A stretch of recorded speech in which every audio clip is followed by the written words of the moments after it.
इस mechanical properties के last lecture में हम डिस्कस करेंगे कुछ मॉडल्स को जो कि यूज़ किए जाते हैं मटेरियल के इलास्टिक, प्लास्टिक और विस्को इलास्टिक बिहेवियर को एक्सप्लेन करने के लिए, और दो टर्म डिस्कस करेंगे, क्रीप और फ्लो। मैकेनिकल प्रॉपर्टीज़ का मेजॉरिटी पार्ट हम ऑलरेडी प्रीवियस लेक्चर में डिस्कस कर चुके हैं कि फोर्स, स्ट्रेस, स्ट्रेन का रिलेशनशिप, उसकी बेसिस पे कौन सी मैकेनिकल प्रॉपर्टीज़ पढ़ते हैं, और वो प्रॉपर्टीज़ जिनका स्ट्रेस स्ट्रेन रिलेशनशिप से पता नहीं चलता, जिनके लिए डिफरेंट टेस्ट किए जाते हैं, वो प्रॉपर्टीज़ भी हमने डिस्कस कर ली है, जैसे कि surface hardness, fatigue properties, fracture toughness, impact strength. तो इस लेक्चर को हम स्टार्ट करेंगे सबसे और डिस्कस करेंगे उन मॉडल्स को जो कि इलास्टिक, प्लास्टिक और विस्को इलास्टिक बिहेवियर मटेरियल का एक्सप्लेन करने के लिए यूज़ किए जाते हैं। जैसे कि हमने जब स्ट्रेस स्ट्रेन रिलेशनशिप पढ़ा था तो हमने ये चीज़ डिस्कस की थी कि यील्ड स्ट्रेस वो वैल्यू होती है जिससे आपको पता चलता है मटेरियल की इलास्टिक रेंज के बारे में। यानी कि यील्ड स्ट्रेस आपको बताता है कि ये वो स्ट्रेस की वैल्यू है जहाँ तक मटेरियल में इलास्टिक डिफॉर्मेशन होती है, यानी कि वो डिफॉर्मेशन प्रोड्यूस होती है कि जब उस मटेरियल से फोर्स हटाएंगे तो वो वापस अपनी ओरिजिनल शेप पे चला जाएगा। और यील्ड स्ट्रेस के बाद से मटेरियल में जो डिफॉर्मेशन प्रोड्यूस हो रही होती है वो प्लास्टिक होती है, परमानेंट होती है। यानी कि अगर यील्ड स्ट्रेस के बाद से मटेरियल पे फोर्स हटा भी दें तो मटेरियल दोबारा से अपनी ओरिजिनल शेप पे नहीं जाता। तो यानी कि यील्ड स्ट्रेस की वैल्यू मटेरियल की इलास्टिक रेंज के बारे में बताती है कि यहाँ तक मटेरियल में इलास्टिक स्ट्रेन प्रोड्यूस हो रहा है और इसके बाद से मटेरियल में जो है वो प्लास्टिक स्ट्रेन प्रोड्यूस हो रहा है, ये यील्ड स्ट्रेस की वैल्यू से पता चलता है।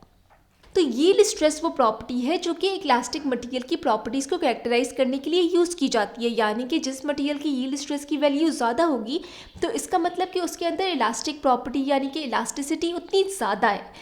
लेकिन सिर्फ यील्ड स्ट्रेस की वैल्यू पे मटेरियल की इलास्टिक प्रॉपर्टीज़ का आइडिया नहीं होता, इलास्टिक रिकवरी का पता होना भी बहुत ज़रूरी है कि एक मटेरियल में इलास्टिक रिकवरी किस तरह से हो रही है। इलास्टिक रिकवरी को अगर एक्सप्लेन करें तो इलास्टिक रिकवरी एबिलिटी है मटेरियल की कि जब उस पर से फोर्स रिमूव किया जाए तो वो दोबारा से अपनी ओरिजिनल शेप पे चला जाए। यानी कि elastic recovery is the ability of the material to recover its original shape after the removal of an applied force और लोड। यानी कि लोड और फोर्स रिमूव होने के बाद मटेरियल किस तरह से अपनी ओरिजिनल शेप पे जा रहा है वो पता होना, यानी इलास्टिक रिकवरी का पता होना भी बहुत ज़रूरी है।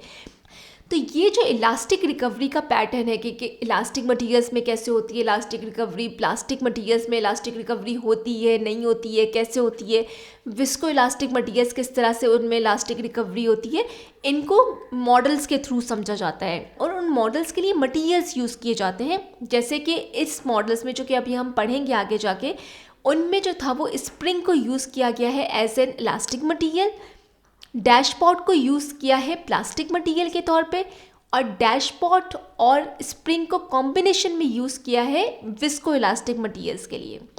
क्योंकि हम ऑलरेडी डिस्कस कर चुके हैं कि इलास्टिक मटेरियल्स वो मटेरियल्स होते हैं जो कि अपनी ओरिजिनल शेप रीगेन कर लेते हैं, उनको रिप्रेजेंट किया हुआ है इन मॉडल्स में स्प्रिंग से। फिर आ जाते हैं प्लास्टिक मटेरियल्स। प्लास्टिक मटेरियल्स वो मटेरियल्स होते हैं जो कि परमानेंटली डिफॉर्म रहते हैं फोर्स रिमूव होने के बाद, इनको रिप्रेजेंट किया है इन मॉडल्स में डैशपॉट से। और विस्को इलास्टिक मटेरियल्स वो मटेरियल्स होते हैं कि जब फोर्स रिमूव होती है तो इनमें कुछ ओरिजिनल शेप ये रीगेन करते हैं और कुछ ये परमानेंटली डिफॉर्म रहते हैं। तो डैशपॉट और स्प्रिंग को जहाँ पे कॉम्बिनेशन में यूज़ किया है इन मॉडल्स में, वो विस्को इलास्टिक मटेरियल्स को रिप्रेजेंट कर रहा है। तो ये जो मटेरियल्स के जो मॉडल्स बनाए जाते हैं बाद में उनकी बेसिस पे ग्राफ बनाए जाते हैं। हम अभी ग्राफ देखेंगे कि स्प्रिंग के इलास्टिक मटेरियल्स का ग्राफ किस तरह का आता है, विस्को इलास्टिक का, प्लास्टिक का। तो इन ग्राफ्स को हम स्टडी करेंगे और उनको समझना बहुत ही आसान है। और ये ग्राफ हमें कहाँ से मिले, इन्हीं मॉडल से जो कि इन मटेरियल से बनाए गए थे। तो इन ग्राफ का समझ में आना बहुत ज़रूरी होता है क्योंकि हमने मैकेनिकल प्रॉपर्टीज़ के लिए जो बुक फॉलो की है वो है मैकेब। तो मैकेब में ये ग्राफ्स जो हैं वो दिए हुए हैं, तो अक्सर बहुत स्टूडेंट्स को बहुत कन्फ्यूजिंग लगता है कि ये क्या बता रहे हैं, ये क्या चीज़ है। तो ये सिंपली जो है वो इलास्टिक, प्लास्टिक और विस्को इलास्टिक मटेरियल्स की इलास्टिक रिकवरी को स्टडी करने के लिए जो था ये मॉडल्स बनाए गए थे और उनकी बेसिस पे ये ग्राफ्स हैं। और इन ग्राफ्स को हम समझ के इन मटेरियल्स की इलास्टिक रिकवरी को जो है वो समझेंगे। सबसे पहले आ जाते हैं इस ग्राफ ए पे। ग्राफ ए में आप यहाँ पे देख सकते हैं कि ये स्प्रिंग, यानी कि यहाँ पे शो किया जा रहा है स्प्रिंग। हमने क्या डिस्कस किया था कि स्प्रिंग इंडिकेट करता है इलास्टिक मटेरियल को, यानी कि इस ग्राफ में हम स्टडी करेंगे कि एक इलास्टिक मटेरियल में किस तरह से इलास्टिक रिकवरी होती है। तो ये जो ग्राफ है ये ड्रॉ किए जाते हैं स्ट्रेन वर्सेस टाइम, जैसा कि आप देख सकते हैं इसमें। तो यानी कि जब भी किसी इलास्टिक मटेरियल पे फोर्स अप्लाई की जाती है, यहाँ पे आप देख रहे हैं फोर्स अप्लाई की जाती है, तो उसमें डिफॉर्मेशन प्रोड्यूस होती है, जो कि ये इंडिकेट कर रहा है ये लाइन, यानी कि इस मटेरियल में डिफॉर्मेशन प्रोड्यूस होती है।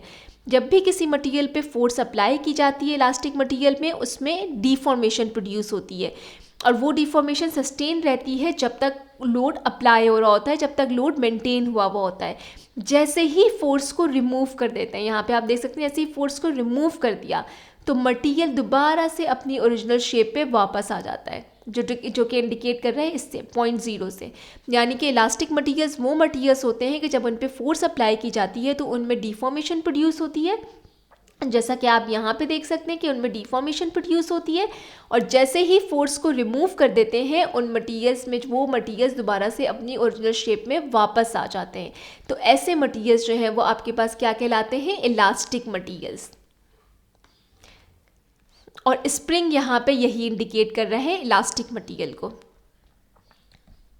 इसके बाद आ जाते हैं ग्राफ बी पे। ग्राफ बी में आप देख सकते हैं कि यहाँ पे शो हो रहा है डैशपॉट। डैशपॉट रिप्रेजेंट करता है प्लास्टिक मटेरियल को। तो इस ग्राफ में शो हो रहा है कि कैसे किसी प्लास्टिक मटेरियल में जो है वो इलास्टिक रिकवरी होती है नहीं होती है, वो अभी हम इस ग्राफ के थ्रू स्टडी करेंगे। जैसे ही किसी प्लास्टिक मटेरियल पे फोर्स अप्लाई करते हैं, यहाँ पे आपने देखा कि फोर्स अप्लाई की और फोर्स को फिर यहाँ पे मेंटेन किया हुआ है, जिसकी वजह से मटेरियल में जो है वो क्या प्रोड्यूस हो रहा है, permanent deformation. Material permanently deform हो रहा है। फिर यहाँ पे मटेरियल पे क्या किया है कि जैसे ही फोर्स रिमूव की है तो मटेरियल अपनी ओरिजिनल शेप पे वापस नहीं आया है, बल्कि इसमें वैसी ही जो है वो परमानेंट डिफॉर्मेशन प्रेजेंट है, यानी कि वो परमानेंटली डिफॉर्म हो गया है। तो ऐसे मटेरियल्स जिन पे जब फोर्स अप्लाई की जाए और वो परमानेंटली डिफॉर्म हो जाए और लोड रिमूव करने के बाद भी वो ऐसे ही परमानेंटली डिफॉर्म रहें, तो ये मटेरियल्स जो है वो प्लास्टिक मटेरियल्स कहलाते हैं। और डैशपॉट जो है वो रिप्रेजेंट कर रहा है एक प्लास्टिक मटेरियल को। तो इस तरह से इन ग्राफ को रीड किया जाता है। आप देख सकते हैं कि कितना इजी है, सेल्फ एक्सप्लेनेटरी ग्राफ है ये। लोड अप्लाइड, लोड मेंटेन किया हुआ है, लोड रिमूव्ड, और फिर दोबारा से अपनी ओरिजिनल शेप पे आ गया इलास्टिक मटेरियल। प्लास्टिक मटेरियल में लोड अप्लाई किया, कांस्टेंट लोड है, फिर लोड रिमूव किया, लेकिन जो है वो मटेरियल दोबारा से अपनी ओरिजिनल शेप पे वापस नहीं आया। उसमें आप देख सकते हैं कि परमानेंट डिफॉर्मेशन वैसे ही प्रेजेंट है, ये दोबारा से अपनी ओरिजिनल पोजीशन यानी कि यहाँ पे जो है वो ये वापस नहीं आया है, यानी इसने अपनी ओरिजिनल शेप रिगेन नहीं की है। तो ऐसे मटेरियल्स प्लास्टिक मटेरियल्स कहलाते हैं। अब आप इस ग्राफ सी और डी में देख सकते हैं कि यहाँ पे स्प्रिंग और डैशपॉट को यूज़ किया है कॉम्बिनेशन में, और स्प्रिंग और डैशपॉट जब कॉम्बिनेशन में यूज़ होते हैं तो ये रिप्रेजेंट करते हैं विस्को इलास्टिक मटीरियल्स को। यानी ये जो ग्राफ सी और ग्राफ डी है ये रिप्रेजेंट कर रहे हैं कि इलास्टिक रिकवरी का जो पैटर्न है वो विस्को इलास्टिक मटीरियल में कैसा होता है। तो दो तरह के मॉडल्स हैं। मैक्सवेल मॉडल, मैक्सवेल मॉडल ये कहता है कि अगर किसी विस्को इलास्टिक मटीरियल पे फोर्स अप्लाई की जाती है तो उसमें परमानेंट डिफॉर्मेशन प्रोड्यूस होती है, जो कि आप देख रहे हैं कि स्ट्रेन प्रोड्यूस हो रहा है। तो जैसे ही और इन मटीरियल्स पे जैसे ही फोर्स रिमूव करते हैं तो उनमें क्या होता है कि कुछ रिकवरी होती है, जो कि आप देख सकते हैं कुछ इसने अपनी ओरिजिनल शेप रिगेन की है यहाँ पे, और कुछ इसमें परमानेंट डिफॉर्मेशन वैसी की वैसी ही रहती है मटीरियल में। तो यानी कि visco elastic materials Maxwell model के अकॉर्डिंग विस्को इलास्टिक मटीरियल्स वो मटीरियल्स हैं कि जब इन पे फोर्स रिमूव करते हैं तो कुछ वो मटीरियल्स ओरिजिनल शेप रिगेन करते हैं और कुछ वो परमानेंटली डिफॉर्म रहते हैं, जो कि आप देख सकते हैं कि यहाँ पे जो है वो रिकवरी हुई है और इधर ये शो कर रहा है कि इसमें परमानेंट डिफॉर्मेशन कुछ वैसी की वैसी ही है। फिर दूसरा मॉडल है जिसमें स्प्रिंग और डैशपॉट को, जो कि आप ग्राफ डी में देख सकते हैं, पैरेलल में अरेंज किया है। ये मॉडल वॉट मॉडल कहलाते हैं और ये एक्सप्लेन करते हैं कि कुछ विस्को इलास्टिक मटीरियल्स ऐसे होते हैं कि जब उन पे फोर्स अप्लाई की जाती है तो वो डिफॉर्म होते हैं, यानी कि इनमें डिफॉर्मेशन प्रोड्यूस हो रही है, लेकिन जैसे ही फोर्स जो है वो रिमूव करते हैं वो मटीरियल्स जो हैं वो अपनी ओरिजिनल शेप पे वापस आते हैं, लेकिन बहुत स्लोली आते हैं, ग्रेजुअली और स्लोली आएंगे। और ये पूरी रिकवरी जो है वो इस पर भी डिपेंड करेगी कितनी फोर्स लगाई गई थी और कितनी देर तक के लिए फोर्स लगाई गई थी। तो अगर जितनी ज़्यादा फोर्स लगाएंगी उतनी ही देर से रिकवरी होगी। तो वॉर्ड मॉडल एक्सप्लेन करता है कि कुछ विस्कोइलास्टिक मटेरियल्स इस तरह के होते हैं कि जब उन पे से फोर्स रिमूव की जाती है तो उनमें कंप्लीट रिकवरी होती है, लेकिन वो बहुत स्लो और ग्रेजुअल रिकवरी होती है, जो कि डिपेंड करती है हाईली कि कितना ज़्यादा फोर्स लगाया गया है और कितनी देर तक के लिए लगाया गया है फोर्स। तो ये दो मॉडल्स हैं, मैक्सवेल मॉडल और वॉर्ड मॉडल, जो कि एक्सप्लेन करते हैं विस्कोइलास्टिक मटेरियल्स की इलास्टिक रिकवरी के पैटर्न को। यहाँ पे एक और मॉडल शो हो रहा है जिसे यूनिवर्सल मॉडल कहते हैं। इसको समझने के लिए एक चीज़ ये समझना बहुत ज़रूरी है कि डेंटिस्ट्री में जो मटीरियल्स यूज़ हो रहे हैं वो बिहेव करते हैं ना ही मैक्सवेल मॉडल की तरह ना ही वॉर्ड मॉडल की तरह, वो बिहेव करते हैं इन दोनों के कॉम्बिनेशन की तरह। और इन दोनों के कॉम्बिनेशन का जो मॉडल होता है उसे यूनिवर्सल मॉडल कहते हैं। और यूनिवर्सल मॉडल ये कहता है कि विस्कोइलास्टिक मटीरियल्स वो मटीरियल्स होते हैं कि जब इन पे फोर्स अप्लाई की तो ये डिफॉर्म होना शुरू हो जाते हैं, और जब फोर्स रिमूव करते हैं तो कुछ इसमें इंस्टेंट रिकवरी होती है, यानी कि बहुत जल्दी से कुछ शेप जो है वो अपनी रिगेन करेगा। कुछ उसमें स्लो रिकवरी होती है, जो कि आप यहाँ तक देख सकते हैं, इस पॉइंट तक यहाँ तक क्या हो रहा है, मटेरियल में स्लो रिकवरी हो रही है। और कुछ उसमें परमानेंट डिफॉर्मेशन जो है वो वैसी की वैसी ही रहती है। यानी कि मेजॉरिटी जो डेंटल मटीरियल्स हैं ये मैक्सवेल और वॉर्ड मॉडल में जो पैटर्न शो किया है इलास्टिक रिकवरी का, इनका कॉम्बिनेशन शो करते हैं, जो कि एक्सप्लेन हो रहा है आपके पास यूनिवर्सल मॉडल में। यानी कि मेजॉरिटी जो डेंटिस्ट्री में मटेरियल्स यूज़ हो रहे हैं विस्कोइलास्टिक मटेरियल्स, वो इस तरह से बिहेव करते हैं कि जब उन पे से फोर्स रिमूव की जाती है तो कुछ इंस्टेंट रिकवरी होती है, कुछ स्लो रिकवरी होती है, और कुछ परमानेंट डिफॉर्मेशन उनमें वैसी ही रहती है। तो इस तरह से इन मॉडल्स को यूज़ किया जाता है इलास्टिक, प्लास्टिक और विस्कोइलास्टिक मटेरियल्स के बिहेवियर, इलास्टिक रिकवरी के बिहेवियर या पैटर्न को एक्सप्लेन करने के लिए और समझने के लिए। और ये जो ग्राफ्स हैं ये बहुत ही ज़्यादा सेल्फ एक्सप्लेनेटरी हैं, और ये ग्राफ कहाँ से आए, इन्हीं मॉडल्स को स्टडी करके ये ग्राफ्स बनाए गए हैं ताकि आपको इलास्टिक रिकवरी का पैटर्न मटेरियल्स का समझ में आए। इन मॉडल्स को कवर करने के बाद अब हम दो टर्म डिस्कस करेंगे, क्रीप और फ्लो। इसमें से हम सबसे पहले डिस्कस करेंगे क्रीप को। क्रीप क्या है? अगर क्रीप की डेफिनेशन देखें तो it is the time dependent permanent deformation of a material under a constant load और स्ट्रेस। जब भी किसी मटीरियल पे कांस्टेंट फोर्स या स्ट्रेस लग रही हो और उसकी वजह से उसमें ग्रेजुअल प्लास्टिक या परमानेंट डिफॉर्मेशन प्रोड्यूस हो, तो उस डिफॉर्मेशन के लिए क्रीप का वर्ड यूज़ करते हैं। यानी कि क्रीप वो परमानेंट डिफॉर्मेशन है या वो टाइम डिपेंडेंट या ग्रेजुअल परमानेंट या प्लास्टिक डिफॉर्मेशन है मटीरियल में, जो कि मटीरियल में प्रोड्यूस होती है जब उस पर कांस्टेंट फोर्स लग रही होती है। क्रीप और फ्लो बहुत ज़्यादा इंटरलिंक टर्म्स हैं, तो इसलिए क्रीप का समझना यहाँ पे बहुत ज़रूरी है। क्रीप का टर्म या ये वर्ड जो है वो यूज़ किया जाता है स्पेसिफिकली सॉलिड ऑब्जेक्ट्स के लिए। तो जब हम डेंटल मटीरियल्स की टर्म में बात करते हैं तो क्रीप का वर्ड हम यूज़ करते हैं सेट मटीरियल के लिए। यानी कि जब एक सेट मटीरियल पे कंटिन्यूस फोर्स लग रही हो या कांस्टेंट फोर्स या लोड लग रहा हो और उसकी वजह से उसमें ग्रेजुअल या टाइम डिपेंडेंट जो है वो परमानेंट डिफॉर्मेशन प्रोड्यूस हो रहा है, तो उसे क्रीप कहते हैं। और क्रीप में जो डिफॉर्मेशन प्रोड्यूस होती है वो स्मॉल डिफॉर्मेशन होती है, और वो जो फोर्स लग रही होती है या वो जो लोड लग रहा होता है उस मटेरियल पे, जो कांस्टेंट फोर्स लग रही है, वो बहुत लंबे अरसे तक लगती है और ज़्यादा मैग्नीट्यूड की लगती है, तो फिर ये डिफॉर्मेशन प्रोड्यूस होता है। ये समझना इसलिए ज़रूरी है कि फ़्लो से जब हम फ़्लो टर्म पढ़ेंगे तो उसको और क्रीप को हम इन्हीं बेसिस पे डिफ्रेंशिएट करते हैं कि क्रीप का वर्ड जो है वो आप स्पेसिफिकली यूज़ करते हैं सेट मटीरियल्स के लिए। यानी कि क्रीप जो ये डिफॉर्मेशन है ये सेट मटीरियल में प्रोड्यूस होती है, और ये ग्रेजुअल होती है, टाइम डिपेंडेंट होती है, और स्मॉल डिफॉर्मेशन होती है जो कि सेट मटीरियल में प्रोड्यूस होती है over a long period of time, जब ज़्यादा मैग्नीट्यूड, जब ज़्यादा कांस्टेंट फोर्स जो है वो मटीरियल पे लग रही होती है। इसकी एग्जाम्पल है डेंटल अमेलगम। जब हम डेंटल अमेलगम को डिटेल में करेंगे तो इसका फिनोमेना कि डेंटल अमेलगम में ये कैसे होता है वो उसके साथ डिस्कस होगा, लेकिन ये डेंटल अमेलगम में ये क्रीप का फिनोमेना जो है वो ऑब्जर्व किया जाता है। और क्रीप क्या है? टाइम डिपेंडेंट प्लास्टिक और परमानेंट डिफॉर्मेशन है मटीरियल में, जो कि प्रोड्यूस होती है कांस्टेंट फोर्स की वजह से।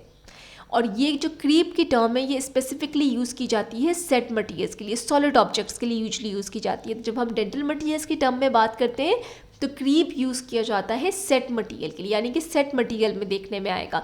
आप किसी लिक्विड को नहीं कह सकते, पेस्ट को नहीं कह सकते अगर वो डिफॉर्म हो रहा है या कोई सेमी सॉलिड टाइप मटीरियल है, कि इसमें क्रीप हो रहा है। क्रीप का वर्ड हमेशा यूज़ किया जाता है सेट मटेरियल के लिए, सॉलिड ऑब्जेक्ट के लिए।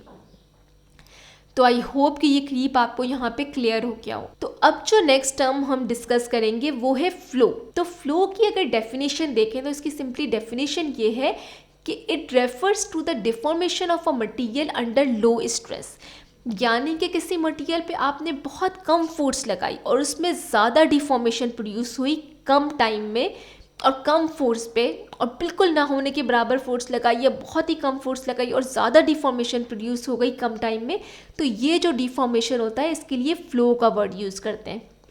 अब क्रीप से इसका क्या डिफरेंस आया? क्रीप में हमने डिस्कस किया था कि क्रीप वो डिफॉर्मेशन है जो कि सॉलिड ऑब्जेक्ट यानी कि सेट मटेरियल में देखने में आती है और ये कम डिफॉर्मेशन होती है लेकिन ज़्यादा फोर्स और ज़्यादा टाइम ड्यूरेशन के बाद होती है। और फ्लो जो डिफॉर्मेशन है वो ज़्यादा डिफॉर्मेशन होती है कम स्ट्रेस पे और कम टाइम में। तो कम टाइम में कम स्ट्रेस लगने में जो ज़्यादा डिफॉर्मेशन प्रोड्यूस होती है इसके लिए फ्लो का वर्ड यूज़ करते हैं। फ्लो की प्रॉपर्टी किस तरह के मटेरियल्स में देखने में आती है? फ्लो की प्रॉपर्टी देखने में आती है लिक्विड, पेस्ट लाइक मटीरियल्स यानी कि जो फ्लूइड्स होते हैं उनमें देखने में आती है। उनका तो समझ में आता है कि फ्लूइड्स हैं, आपके पास जितने भी लिक्विड मटीरियल्स होते हैं वो फ्लो करते हैं।